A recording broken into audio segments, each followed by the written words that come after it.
What is up, everybody? Welcome back to Devy YouTube channel. I am your host, as always, Kevin Coleman, and today we're trying a new type of video for you guys. And it's something I don't know if it's out there or not because I don't really consume other content, but I don't know if it definitely is. And what we're going to be doing is we're going to be looking at Devy quarterback tiers. So what I'm going to go through here is like, all right, where are the tiers at? So when we're thinking of like Devy drafts and mock drafts and everything there, where are our tiers? And then I'm going to add something to it. I'm going to put dynasty value. So I think the hardest thing in Devy is to try to figure out, okay, who should I trade for who, right? So we're going to be looking at quarterbacks. So quarterback value of these guys. Like, all right, based on their dynasty value, these are the quarterbacks that they're kind of generally getting valued about. So you can kind of understand like where their value at, their player values at. So we're going to go through that. We're going to look at 5 tiers today. Then we're going to go through a tier watch list, right? So that's what we're going to do. I hope you guys enjoy it. Hit that like button while the intro is going, and I'll catch you on the other side.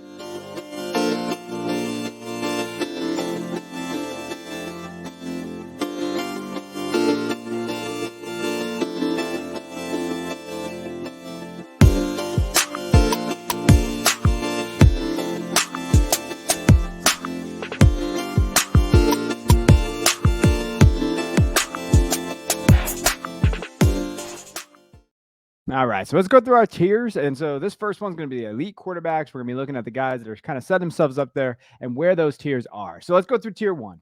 So when we're looking at tier 1 here, Caleb Williams is pretty much in clear tier of itself. If you want to put Drake May there, you can.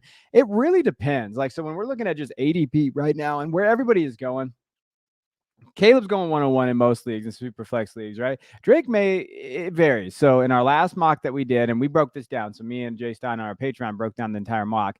Drake May went 103, and that's pretty consensus in terms of where he's going. It's going Caleb, Marvin, Drake May. Now he'll go maybe 105 if Raheem Sanders or Travion Henderson or Singleton or Judkins goes ahead of him in terms of like a couple of those guys. But generally speaking, this is where our tiers at. And the way I look at tiers, it's not necessarily talent. It can be, but I think that you have to look at it as value, right? So like these guys are getting valued pretty consistently high where they're at. So these are their tiers. Now, as far as like dynasty value right now, so, Caleb's dynasty value is pretty high. So I do a lot of combined mocks just to kind of help you guys with this. And I do my combined rankings as well. So if you go check that out on the Patreon, you can see that. But like Caleb's getting valued at Lamar Jackson, Justin Fields, Trevor Lawrence, Kyler Murray. So that's the levels that Caleb Williams is getting drafted. In our last combined mock, he was QB5. So when you think of what you could get for him, so if you have Caleb Williams on a college football roster or some type of roster that you have, Devy or whatever, you could extract this type of value from him. Lamar, Justin, Trevor, Kyler, right? Now, Drake May's a little different. So he's getting valued kind of in that,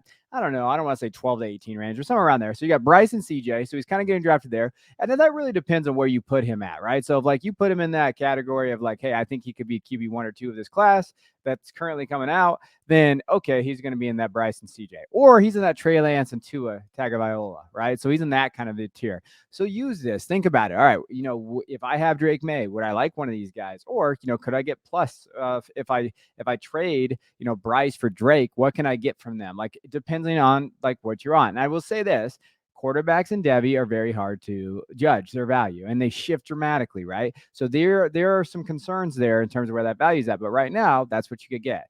Now, tier 2, I'm going to put one guy in this tier, Drew Aller, Penn State quarterback. And that really makes up the top 3 guys that I'm willing to kind of take a risk on based on their current ADP. So like tier 1 and tier 2, when you're looking at it, like we said, Marvin and Caleb and Drake are going in that top 5 category. Drew Aller's going around the 202 to 208 category. So as far as quarterbacks go.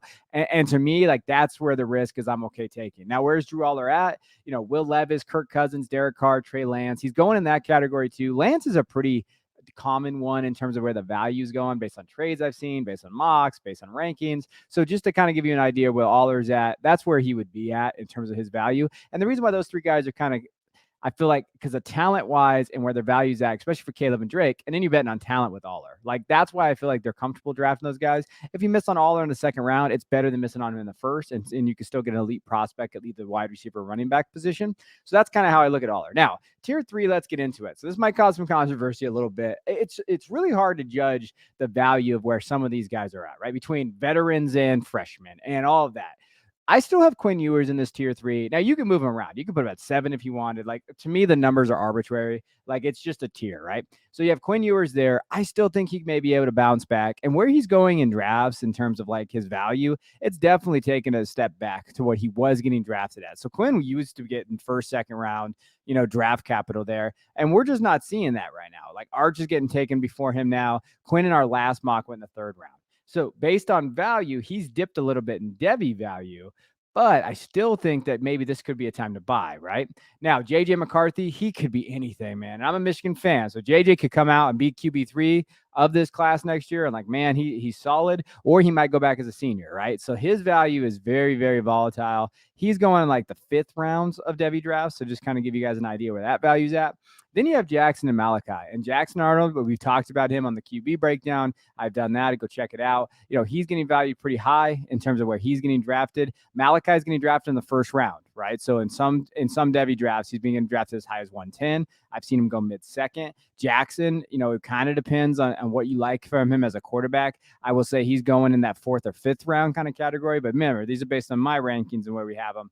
But that's where I would put these guys. Now, as far as value goes, it gets a little harder. Some of these guys are kind of clumped together. So when we talk about value, they're pretty much, I just put the same guys on here for the most part of where they're going. So like these first three guys, Jared Goff, Russell Wilson, Daniel Jones, Derek Carr. Like yours is in that category. Maybe you have Derek Carr on a team and you're like, hey, maybe I can get a little younger, get something added with yours, right? Like maybe you bet on that talent. JJ, same thing. He's going around that Jared Goff, Russell Wilson, Daniel Jones area. And then I would say for Malachi is an interesting one. So Malachi Nelson going to USC, he's going to sit for a year, right? So when you think of his value, I don't think it's going to fluctuate too much because people are just going to still bet on him going forward. He's getting value like Kenny Pickett, Geno Smith, Russell Wilson, Matthew Stafford area, like in terms of where you're at with your NFL roster. And remember, you got to wait on him. And so, like, if you have Malachi, or let's say, you drafted Malachi and Devy draft already, or where that value's at, and like you're a contender on the other side. Remember, this value is going to hold because USC system, Lincoln Riley doesn't have to play this year with Caleb there. Like it's going to hold. So if you're looking at like, hey, I'm a contender, but I need a quarterback in Superflex going into the season, Malachi is a good piece to kind of dangle out there. We've seen a lot of miss rates on these guys. And you know what? Maybe not. He won't be that guy stepping up, right? With his size and all those type of things, and maybe the red flag. So think of that. Like as you go, he might get into that Jared Goff category, right? Or Daniel Jones, or maybe he'll slip into the Tua category. Like, so there's areas of where you could use these guys to grab like a legitimate NFL piece. Now, tier 4, this is where I counted the young bucks in here. Connor Weigman, again, showed some flashes last year. I know I'm a little higher on Connor than some, but he could step in that A&M offense with Pacino there. He could really make that big step. Devin Brown from Ohio State, he has a chance. Kyle McCord, really, I put those two guys just in this category because one of them is going to win the starting job at Ohio State. So whoever wins that starting job at Ohio State, I know McCord is going to probably be the guy. They're going to jump up in value. And McCord's going in like the 5th round. So there's a value bump there. I think Cade is kind of the outlier here. What can Cade do in Riley's offense, right? So Garrett Riley going over to Clemson. That could be a guy that shoots up. So these guys, I mark them almost as like their values, but they're volatile because whoever doesn't win the Ohio State job, their value drops out.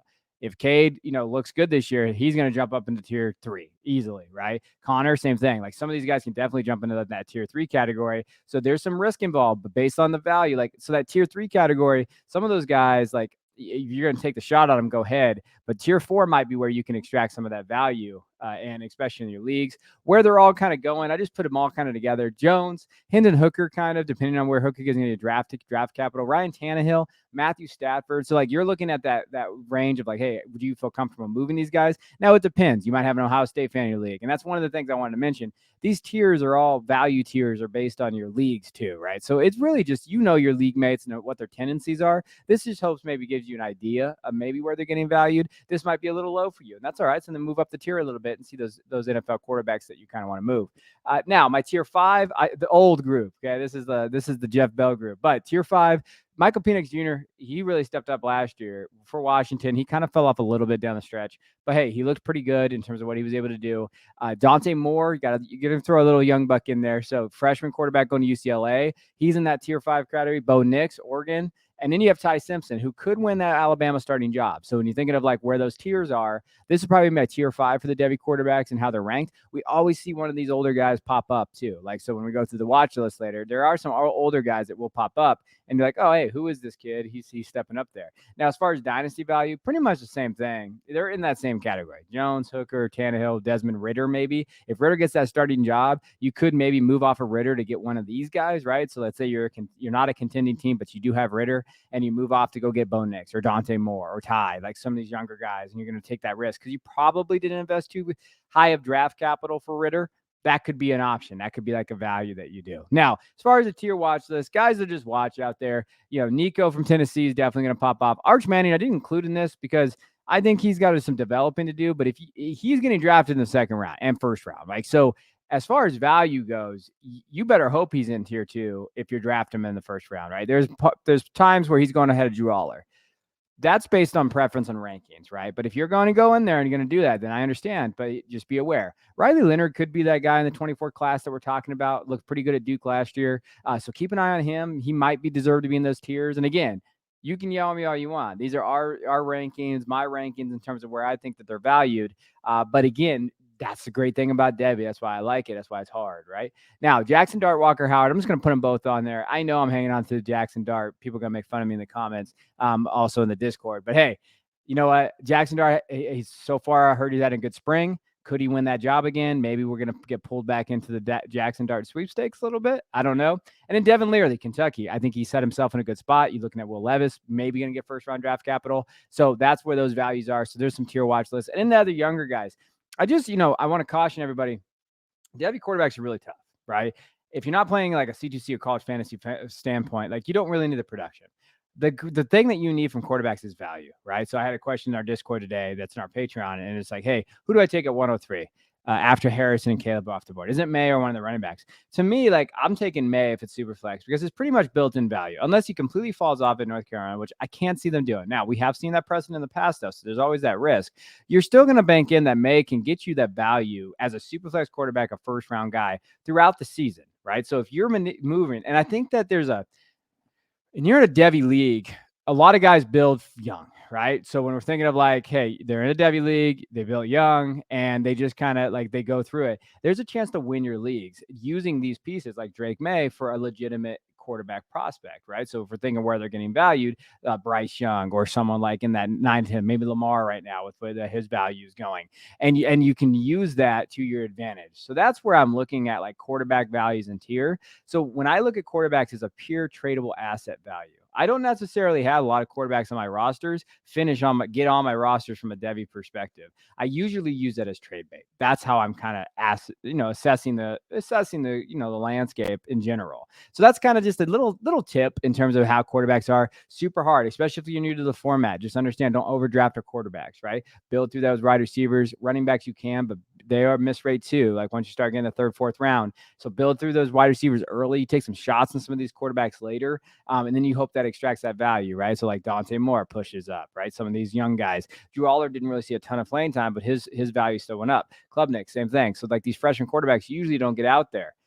But the one outlier might be Malachi Nelson, who's at USC that people know he's talented. He's in that Riley system. He's going to hold it. So I hope you enjoyed it. A little bit different. I don't see people doing like the Devy quarterback tier stuff. So let me know what you think. Let me know if this is a series that you'd be interested in for running backs, wide receivers, tight ends. We can go into freshmen as well. Let me know in the comments if this is something that you're interested in. But hey, appreciate you guys. Hit that like and subscribe button. Come get in the Patreon if you're not in there already. Let's have some fun out there. So appreciate you guys. I'll check you guys next time.